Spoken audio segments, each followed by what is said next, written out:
Sehingga mereka harus memilih. Kalau ada dua pasangan calon, bagaimana? Apakah tetap ada putaran kedua kalau tidak ada persebaran, ataukah langsung dinyatakan pemenang? Nah, mereka kemudian menjadikan putusan MK itu sebagai referensi. Tidak salah.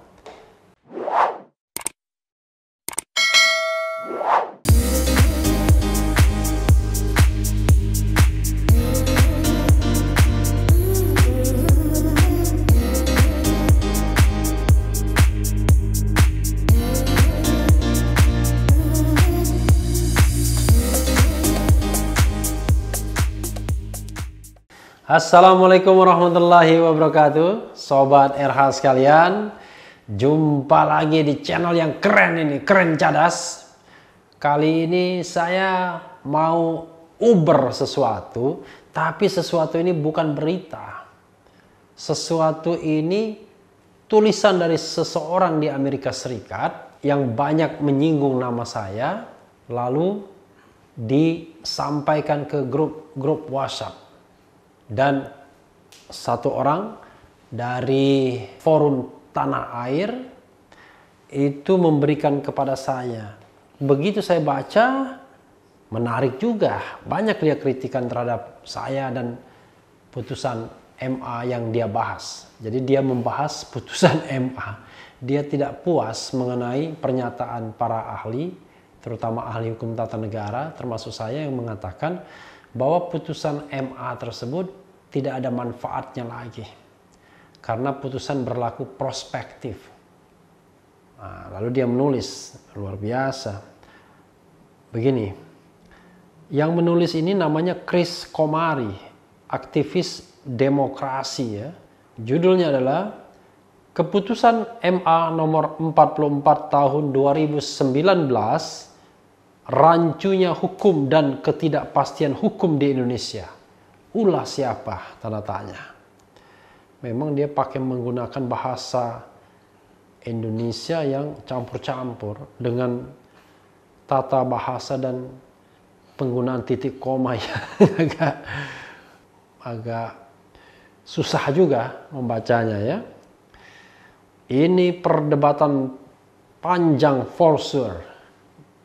Kenapa negara lain dan para investor dari luar negeri, khususnya dari USA, Kanada, Eropa, Jepang, South Korea, dan Australia, ogah invest di Indonesia dengan alasan salah satunya adalah karena di Indonesia tidak ada kepastian hukum. Kenapa di Indonesia tidak ada kepastian hukum? Bila kita toleh ke dalam dan melihat serta mendengar ocehan, ocehan dia bilang, dari mereka yang mengklaim sebagai para pakar hukum dan ahli tata negara, seperti Prof. Yusril Ihsa Mahendra, dia bilang Ihsa bukan Ihza ya, atau Prof. Refli Harun. Saya memang sering sekali orang panggil saya profesor, padahal sebenarnya saya belum profesor, tapi bagi saya itu doa. Ya, saya mendapatkan 1 gelar S1, 2 gelar S2, dan 1 gelar S3. Tapi memang karena tidak pernah mengurus pangkat akademik, ya bagaimana kita mau profesor.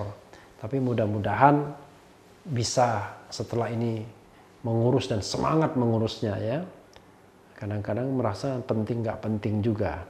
Wah, rasanya mereka itu begitu hebat, begitu yakin, begitu merasa menguasai dan paling tahu sendiri dengan hukum demokrasi, sistem pemerintahan dan tata negara Indonesia. Kalau saya enggak juga ya rasanya. Merasa paling tahu yang enggak lah ya. Saya mengatakan apa yang saya pahami. Mungkin orang punya pemahaman yang berbeda, itu soal lain ya. Tapi di sisi lain, banyak negara luar negeri dan investor luar negeri mengeluh dan komplain ogah invest di Indonesia karena di Indonesia tidak ada kepastian hukum. Ini dua statement yang tidak saling berhubungan ya. Saya yang dibilang sok tahu, lalu kemudian dikaitkan dengan negara lain yang ogah investment. So, what is the problem here? What has gone wrong? Something must have gone wrong. hanya mereka sadari atau tidak. Ya. Atau bisa jadi justru mereka, para pakar hukum dan ahli tata negara itu yang membuat interpretation hukum yang ngawur, seenak udele dewe, tidak konsisten, atau bisa juga hakim-hakim MA dan MK itu kena pengaruh penguasa dan ikut bermain politik hingga muncul ketidakpastian hukum di Indonesia. Wah, makin banyak yang diserang. Awalnya yang diserang saya sama Yusril, lalu MA dan MK juga ya. Apakah mereka salah ngerti hukum, salah interpretation, salah implementation, atau sengaja memanipulasi hukum dan bermain politik dengan hukum? Let's see. My background hanyalah seorang aktivis demokrasi, nulisnya kan aktivis demokrasi, selama 20 tahun yang pernah menjabat sebagai pejabat publik di USA. 2 term, tahun 2002 dan 2008 sebagai anggota City Council di kota Bay Point, Contra Costa County, negara bagian California, USA. It is a public record. You can access it through internet as you wish. Selama beberapa hari ini, saya sempatkan diri secara intensif untuk mendengarkan dan membaca komentar serta pendapat dari banyak pengamat politik. Politiknya Inggris juga. Dan pakar hukum. Saya ulangi, dan pakar ahli hukum. Sudah pakar ahli hukum lagi. Dan tata negara maksudnya, Indonesia seperti Prof. Yusril Ihsa Mahendra, Prof. Refli Harun, Prof. Suteki, Prof. Rocky Gerung pun dipanggilnya profesor ya. Dr. Rizal Ramli, dan banyak pendapat dari pengamat politik lainnya dari interview dan discussion di Bravos lewat channel YouTube. Secara prinsip, jelas pendapat mereka bervariasi maksudnya. Ada pro and kontra dengan keputusan MA nomor 44 tahun 2019. Apakah punya dampak atau tidak dengan kemenangan JKW Ma'ruf pada Pilpres 2019? Ya, mayoritas ahli hukum, terutama ahli hukum tata negara, mengatakan putusan tersebut tidak punya dampak kalau dikaitkan dengan hasil pemilu 2019. Kita bedakan ya, antara dampak langsung kepada hasil pemilu dengan implikasi putusan tersebut terhadap peraturan KPU, itu berbeda ya. Nanti kita akan bahas sambil membaca surat ini. Let me break it down one by one and point by point. Then I will point it out what is odd and the problem dengan pendapat para hukum dan tanah negara itu. Oh, lagi-lagi tanah negara ya. Serta implementation dari keputusan MA nomor 44 tahun 2019. Kronologi dan latar belakang sebelumnya. Luar biasa ya. 1. Tahun 2014 ada judicial review atas Undang-Undang nomor 42 tahun 2008 yang dijadikan landasan hukum untuk Pilpres tahun 2009 dan 2014. Dalam judicial review ini, MK membuat ruling sebagai interpretation. Ruling itu putusan ya. A new interpretation terhadap pasal 6A ayat 3 Undang-Undang Dasar 1945 bahwa untuk dua pasangan calon Pilpres, maka pemenangnya akan ditentukan oleh suara terbanyak. Bukan lagi 3 kriteria atau 3 persyaratan yang ada dan dimandatkan oleh ayat 3 pasal 6A Undang-Undang Dasar 1945 itu.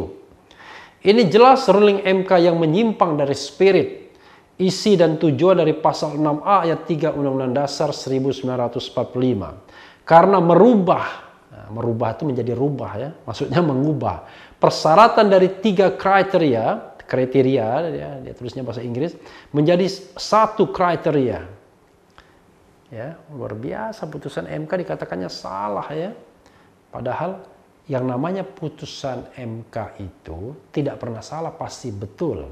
Tapi kalau dia tidak sependapat dengan putusan MK, tidak apa-apa. Jadi tentu pendapat ahli itu tidak akan dipakai. Yang dipakai adalah pasti putusan pengadilan ya. Ini harus tahu nih prinsip ini. Kedua, Seharusnya MK membuat ruling bagi pemohon judicial review untuk diarahkan kembali kepada DPR, atau MK membuat a recommendation kepada DPR untuk meninjau pasal 6A ayat 3 Undang-Undang Dasar 1945 untuk dua pasangan calon pilpres. Bila dipandang pasal 6A ayat 3 Undang-Undang Dasar 1945 itu ada masalah dan kurang lengkap untuk dua pasangan calon presiden, bukan membuat ruling yang merubah, lagi-lagi merubah ya, mengubah spirit, isi dan tujuan dari ayat 3 pasal 6 Undang-Undang Dasar 1945 dengan a new interpretation. Sebab tugas MK adalah membuat ruling dengan mempertahankan isi, spirit, tujuan dan cita-cita konstitusi Undang-Undang Dasar 1945 as is atau sebagaimana aslinya, tanpa merubah, mengurangi atau membuat interpretation baru. Merubah, membatalkan dan merevisi isi ayat, pasal dan bab di Undang-Undang Dasar 1945 adalah tugas DPR sebagai lembaga legislatif, bukan wewenang MK.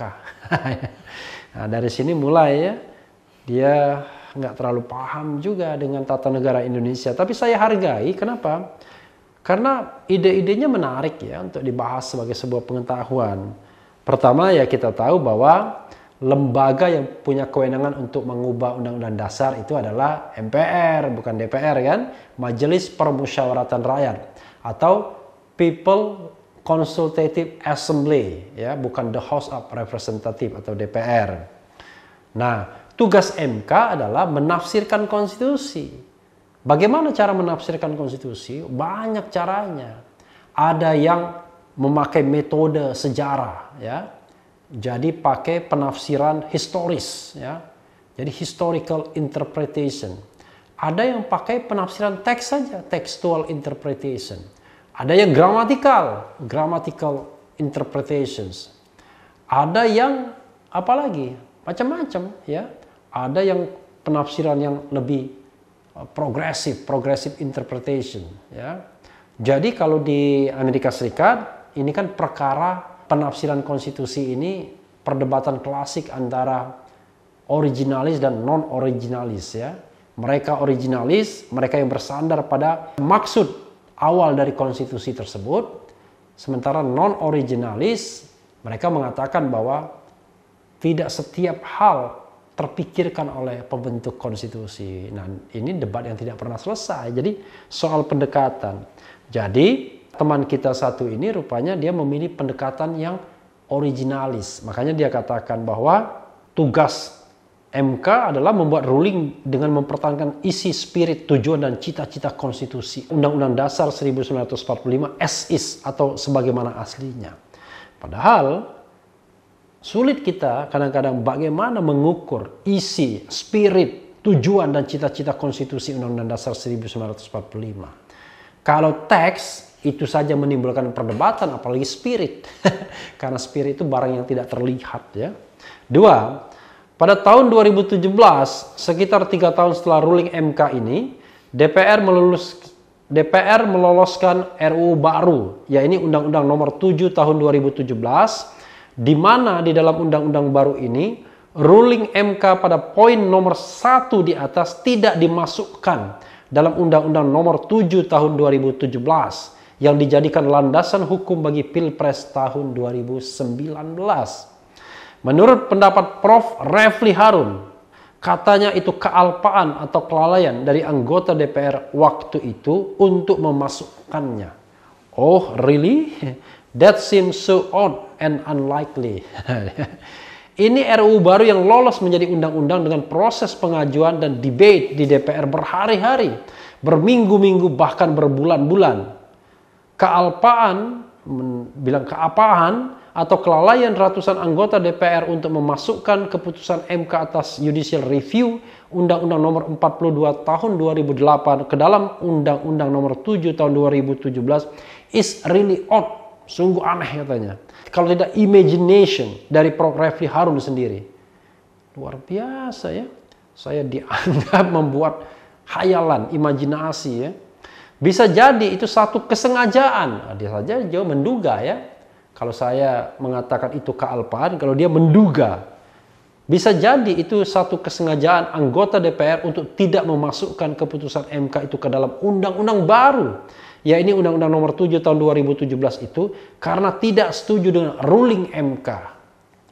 Nah, ini Sobat RH sekalian, sebuah pertanyaan konstitusional yang so long time senantiasa akan muncul. Bisakah anggota DPR tidak setuju dengan putusan MK, lalu dia memuat norma atau tidak memuat norma yang sudah diputuskan MK tersebut? Tidak ada jawabannya. Tapi kalau berdasarkan fakta, saya bisa menyebutkan, pernah MK memutuskan bahwa anggota DPD itu harus berdomisili di provinsi masing-masing. Itu putusan MK ketika akan ada pemilu tahun 2009 waktu itu. Tetapi Sobat RH sekalian, kita tahu pasca 2009 ada proyek EKTP, KTP elektronik, di mana orang harus memilih satu alamat karena KTP-nya hanya satu. Kalau dulu KTP bisa double, bisa triple. Jadi tetap ada KTP Jakarta, para senator itu, tapi ada KTP daerah masing-masing untuk bisa mencalonkan diri di daerah masing-masing. Begitu kemudian ada proyek KTP elektronik, hilang ketentuan domisili tersebut yang sudah dibatalkan oleh MK ketika dituliskan berdomisili di Negara Kesatuan Republik Indonesia. Kata MK, no, harus berdomisili di provinsi masing-masing karena dia mewakili provinsi. Tapi pemilu 2014 kita menyaksikan ketentuannya cukup berdomisili di Negara Kesatuan Republik Indonesia lagi dan tidak ada yang mengajukan judicial review. Karena pada waktu itu justru yang mengajukan judicial review adalah para anggota DPD sendiri. Kenapa begitu? Karena para anggota DPD takut disaingi dengan anggota-anggota partai politik atau yang berasal dari DPR yang menyeberang ke DPD. Karena kebetulan sudah tidak terdapat tempat lagi di DPR. Nah, karena itulah mereka memagari kepentingan dirinya dengan azas domisili. Tapi begitu KTP-nya KTP tunggal, mereka pun akhirnya sepakat agar tidak perlu pakai berdomisili di provinsi masing-masing. Saya lanjutkan ya. Dalam hierarki hukum dan landasan hukum pemerintahan demokrasi, bila lembaga legislatif mengeluarkan undang-undang baru, maka undang-undang lama, peraturan lama yang mengatur perkara yang sama dan bahkan keputusan pengadilan, baik MA atau MK atas perkara, kasus dan judicial review dari undang-undang yang lama menjadi kosong atau vacated oleh undang-undang baru itu. Ini yang sepertinya Prof. Refli Harun dan Prof. Yusril Iza Mahendra are clueless. Wah, luar biasa ya. Saya dibilang tidak punya clue ya. Nah. Jadi Undang-Undang Nomor 42 Tahun 2008 dan ruling MK atas Judicial Review Undang-Undang Nomor 42 Tahun 2008 untuk dua pasangan calon Pilpres dengan suara terbanyak secara statute, secara hukum, secara hierarki undang-undang menjadi kosong atau dikosongkan vacated oleh undang-undang baru yang disahkan oleh DPR waktu itu, yaitu Undang-Undang Nomor 7 Tahun 2017 yang dipakai landasan hukum untuk Pilpres tahun 2019. This is actually non-debatable sebab hierarki hukum itu berlaku begitu, bahkan di USA juga begitu. Dia mempermasalahkan ya. Jadi, with all due respect, Mr. Professor Refli Harun and Professor Yusril Iza Mahendra and Professor Suteki, keputusan MK tahun 2014 itu sudah tidak berlaku lagi. Sudah dikosongkan, vacated oleh Undang-Undang Nomor 7 Tahun 2017 dan itu bukan kelalaian DPR. Luar biasa ya. Jadi, sebenarnya Sobat Era sekalian, ini juga merupakan a big question, pertanyaan tata negara yang luar biasa. Jadi sebenarnya tugas MK itu menginterpretasikan konstitusi atau menginterpretasikan undang-undang.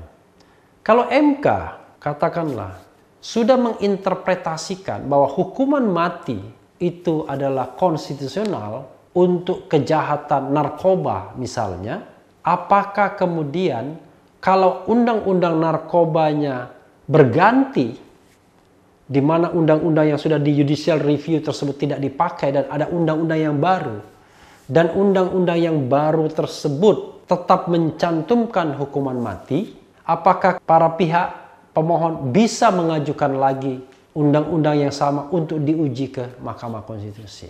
Saya mengatakan tetap bisa diuji lagi di Mahkamah Konstitusi. Tetap bisa. Karena undang-undangnya atau objeknya sudah berbeda. Tetapi MK tentu akan mempertimbangkan putusan sebelumnya. Karena sama. Atau undang-undang ini tidak diuji. Bisakah Mahkamah Agung dan pengadilan di bawahnya mengatakan bahwa hukuman mati bertentangan dengan konstitusi? Nah, ini debatable karena kadang-kadang praktek tidak sesuai dengan teorinya. Harusnya karena MK adalah the sole interpretation of the constitutions, the guardian of the constitutions, dalam melakukan pengujian undang-undang, MK sesungguhnya menafsirkan konstitusi. Dan tafsir MK atas konstitusi pasal 6A ayat 3 itu adalah, maksud saya pasal 6A secara keseluruhan, bahwa kalau ada dua calon, maka tidak dibutuhkan persebaran lagi. Karena MK mengatakan nominasi dari partai politik itu sudah menunjukkan bahwa calon ini didukung. Memang tidak sesuai dengan spirit pasal 6A itu, bisa dinilai begitu. Tapi jangan lupa, spirit pasal 6A itu, pembentuk undang-undang dasarnya berpikir calonnya lebih dari dua.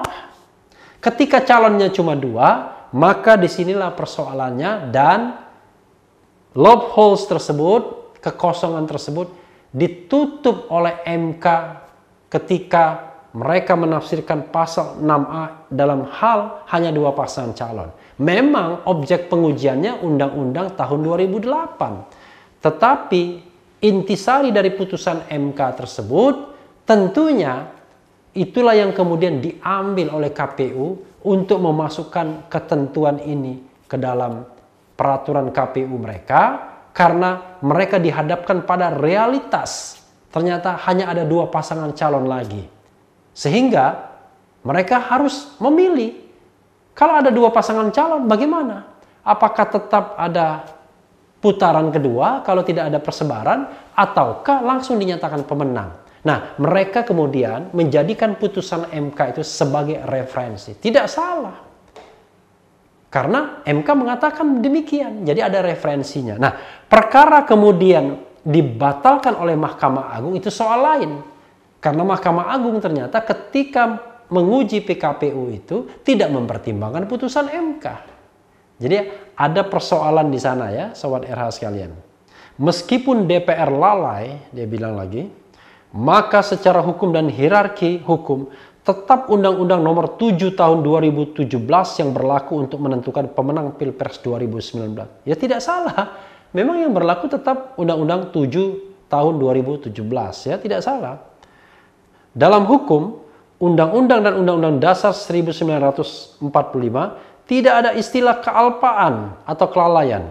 Undang-undang yang ada itulah yang dipakai. Dan undang-undang yang ada untuk Pilpres tahun 2019 adalah Undang-Undang Nomor 7 Tahun 2017.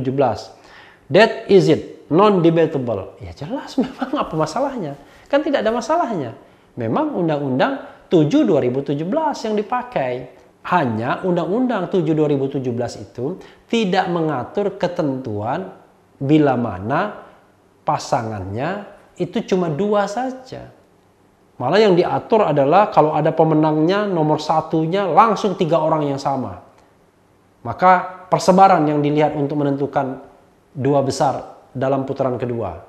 Atau 2 besarnya lebih dari 1. Juga ditentukan siapa yang berhak menjadi nomor 2 dan kemudian untuk putaran kedua dalam hal tidak tercapai persyaratan minimal 50% plus 1 dan persebaran yang dimaui, yaitu lebih dari separuh jumlah provinsi dan minimal 20% di provinsi yang bersangkutan.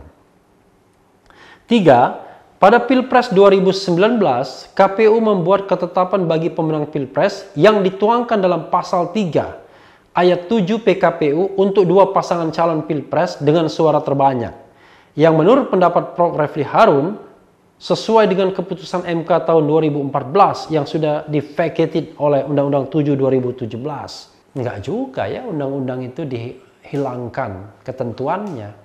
Karena yang jelas bahwa Undang-Undang 7 2017 tidak mengatur soal 2 pasangan calon ini. Itu saja masalahnya.